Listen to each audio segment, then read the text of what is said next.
Hey everyone. So sorry again, it's taken me so long to get this video up. It has been a very busy first part of the year, and the flu hit me hard too. So man, just knocked me on my butt, and I hope none of y'all get it or have had it. But anyway, I have been just very ready to get this going. So let's go ahead and get started. I'm just going to kind of talk about quickly what drive pedals I picked and why I picked them and things like that. And also, this is going to be in another video, this switcher right here. I'm going to talk about, why I picked it. I went through a couple different switcher ideas and a couple different manuals, and this one did a bunch of specific things that I needed. And also does a bunch of specific things that kind of future-proof the board that I really liked. So stay tuned for that video. It'll be really cool. So anyway, let's just dive into the overdrives. So what I have here, let's start here first. And I just have a Nobels ODR-1. And this guy, you probably have seen there's an older version where this tread plate looks different. And this the newer version. And you might be wondering, if you've looked at them, which one do I buy? Do I buy the old one and spend $200 or more, or do I buy this new one? Are they any different? And I say go with the new one all day long. It's the same pedal. Sounds great, and you should definitely go with that one. So I'll come back to the sound of these and why I picked them in just a moment. So let's just go through. This is the Mostortion, made by Ibanez, and it was made like in the early 90s to mid 90s, and it quickly got discontinued. And for a couple of reasons that I know of, I'll talk about in a minute when we come back to the pedal. But so there's that one, and then I've got the Hermida Audio Zendrive. And this is kind of my tube screamer-ish pedal for the board. And I got this one in 2009. And this is kind of like the Nobels. I believe they went out of business. And, it was discontinued for a while. And then Love Pedal bought the company. And they're making them again. Same guy. I believe it's Alfonso Hermida that's making them, and it's the same pedal, so don't worry about spending a ridiculous amount of money for these pre-2009 ones or whatever. The new ones sound just as terrific. So we'll come back to why I picked that one as well. And so let's move on to this RC booster. And so most of us know this guy. It's been around forever and is a staple on most boards. And so I'll just, let's, I'll start talking about this one, and we'll go back this way, because this is kind of going to be the first in the signal path, if you will. The switcher, obviously, each one of these will be going through its own loop in the switcher for these, and the switcher does allow me to reverse the order per preset if I want. But for this sake, let's just talk about the way I will basically be running them, which is, in series from right to left. Okay, so with this RC booster, I use it really in like three main ways, a whole lot. So on my live board, I have an EP booster made by the same company, Exotic Effects, and the EP booster I use a ton for when I go to like a Strat or other single coil guitars, and I just really like what it does with that, and also gives it a little oomph to hit the pedals the way my humbuckers would, and I also love it on the humbuckers as well. So it's a really cool pedal, and I can do a lot of the same stuff with this RC booster, plus a couple features. So on the inside of the EP booster, I can set it and forget it as to whether I want to boost the treble a little bit or keep it flat or whatever. And on this one, I can do it on the outside. So the circuit's a little different than the EP booster as far as the way it colors, but for what I'm using it for, this works better on this board, and I can boost the bass, obviously, or dip it, and same with the treble. Also got this gain knob, and then a volume knob. So the three ways I will use this is one, which I just mentioned, using it like an EP booster to boost single coil guitars, or even boost some certain things on humbuckers. And the second way I will use it is, so to put this in perspective, a lot of time, so on this board, actually on all my boards, I have an EQ after the overdrives. And the reason I have it after is, like, let's say specifically with the Nobles, it adds a really big punchy low end to the signal.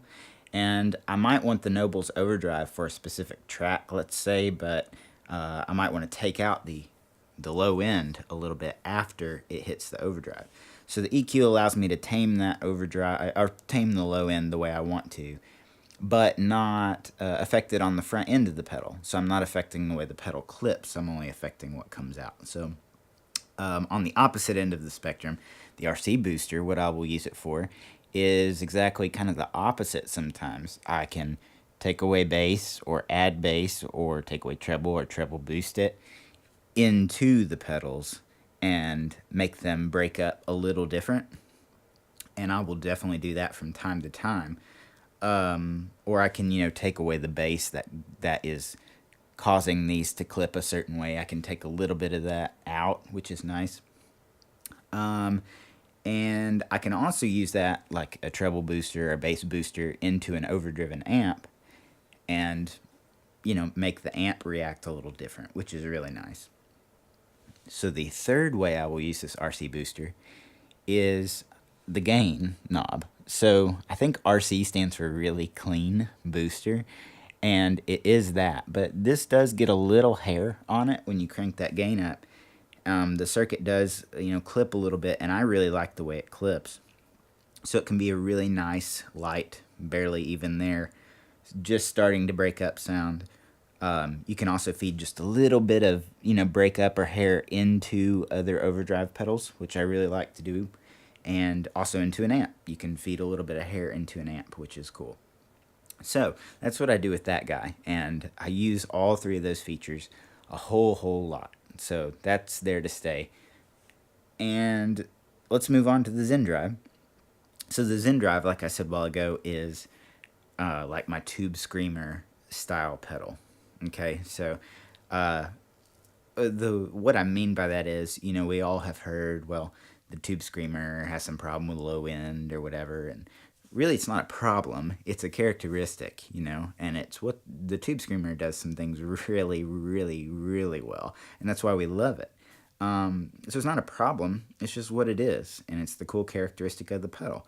So this does a similar thing with, I think it's around 500 hertz maybe, that the circuit starts to shelf the low end around 500 hertz before it hits the clipping circuit of the pedal, or the clipping portion of the pedal. And so not as much low end is going into it, so it doesn't clip the same, as other pedals would. That's one thing to do with it. And because of that, the specific characteristics of this pedal makes it really great for one line, things, and it makes it really great for or like single note lines. It makes it really great for slide stuff, and great for solos, all that kind of stuff. It kind of takes a little bit of that low end off, and it works even really well with your lower strings. So I like that a lot. The mid range is also voiced really well, to where it just makes the notes pop. I love the way it makes them pop. And also, a lot of people kind of talk about this Zendrive like it's they might say like it's a Dumble in a box. And what, I can see that a little bit. It is a little creamier than a tube screamer is, and it definitely reacts to your playing, I think, differently. And I like the way it does that. And so I think those are two of the main reasons that is said, and I really like it. So I think it's just kind of a beefed up, really awesome tube screamer. So that's why it's there. Moving on to the Mostortion. So the Mostortion, again, it was made in the early 90s or so, and the chips that were used in it were discontinued, or they're not made anymore at all, from what I understand. And so not only can not Ibanez hasn't reissued it, but I don't know if they can because of that. So I guess they'd have to get their hands on that specific chip or start manufacturing them or whatever. And I think this was just kind of overlooked at the time period, and a lot of people are, that have had it, and they've obviously circulated around a little bit, and they've just grown in popularity because they sound really tremendous. And it's definitely one of my favorites, and I know it's a lot of my friends' favorites, and so it's a really good pedal. Now, on that real quick, because of its rarity and its growing demand, it's hard to find, A, and B, it's getting quite expensive to find. So I found this really cool alternative, because I'm always kind of worried about mine crapping out. And this is called the Badger Drive. It's by guitar tech Craig is the guy's name. And Craig, I've talked with through email a little bit. A really awesome guy, and he has somehow got his hands on a bunch of these IC chips that they don't make anymore. He's able to make this, which is a Mostortion, and he uses a little higher component. He has a true bypass switch on it, which a lot of people, including myself, have paid to get rehousings made, it makes it a bigger box. Sometimes depending on the people that do the rehousing, they'll upgrade the pots and components and put a true bypass switch on it, and this has all that done in a normal size box. And just in case you're wondering, we have done extensive side-by-side playing with it, and they match up great. The controls match up really well. He nailed it, and it is a Mostortion. So if you're looking for one and you want to pay easily half the price, if not less, then buy this. It does look kind of funny, and it's not the best paint job, but Craig's a circuit builder, not necessarily a graphics guy. So if all you want is the sound, this is it.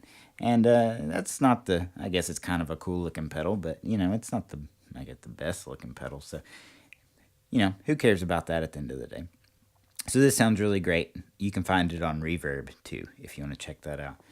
All right, so real quick, the thing I really like about this pedal, why I picked it, the Mostortion. So I talked about these, the Zendrive, and more Tube Screamer style pedals. What they do at the low end, they start to shelf it maybe around 500 hertz.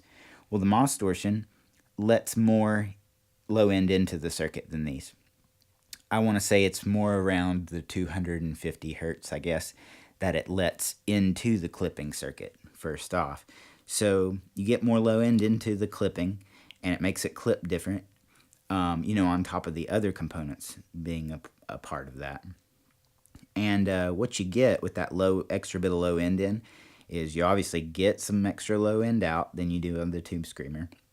But because it's going into the clipping circuit, you get a little bit more saggy low end sound, just a little bit, which I really like. It feels like an amp a little more. It just has some feel to it. It's really nice. So I like that a lot.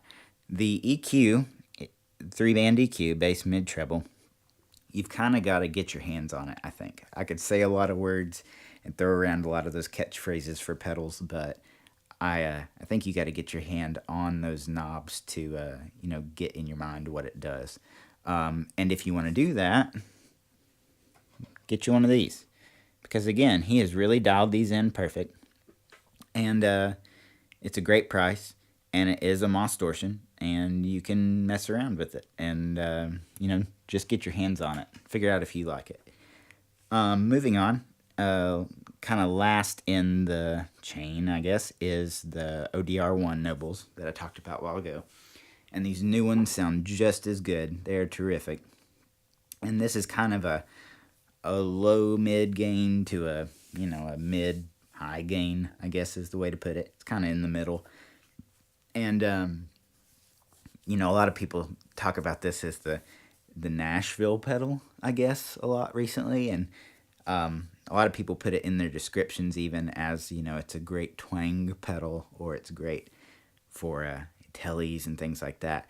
And it is, but it's not I would not call it a twang pedal. And because it's a Nashville pedal, I think it's more so a staple on all the Nashville boards because it sounds really freaking good. It's not because it's a country pedal by any means. It's a rockin' pedal. So if you don't like country and you like rock or you like blues, I mean, this is a pedal for you. It works. It's just a good overdrive. That's what it is. So with that being said, I'll run this a lot of different ways, but for the most part, I'll stay within like the 9 o'clock to 12 o'clock range on the drive. And as I come down in gain, this spectrum control is really cool. I'll boost it up to give it a little more bite. And it's not a piercing bite, but it'll just add a little more of the presence and bite back into the drive on lower gain settings. And then you can dial it back as you go up, and the spectrum control is again something you got to get your hands on, I think, to really get in your mind what it does. It's pretty unique to the pedal, and quite interactive. So I would suggest that. Again, you can pick those up for a really good price. So it's one of the best pedals in my opinion, and for one of the best prices. So you can't beat that. All right, so finishing up, so I don't make this too long, last couple of things I was going to talk about was just with the pedalboard planning, things I've come across over the years and friends' inputs and things like that. One thing is these are, like I said, staples and starting points. They'll stay on the board, but during during sessions and maybe even for specific gigs that I use this pedalboard for, these pedals could come on and off, especially during tracking sessions. They're gonna all day long be pulled on and off, and new pedals put in as it's fit for the song. So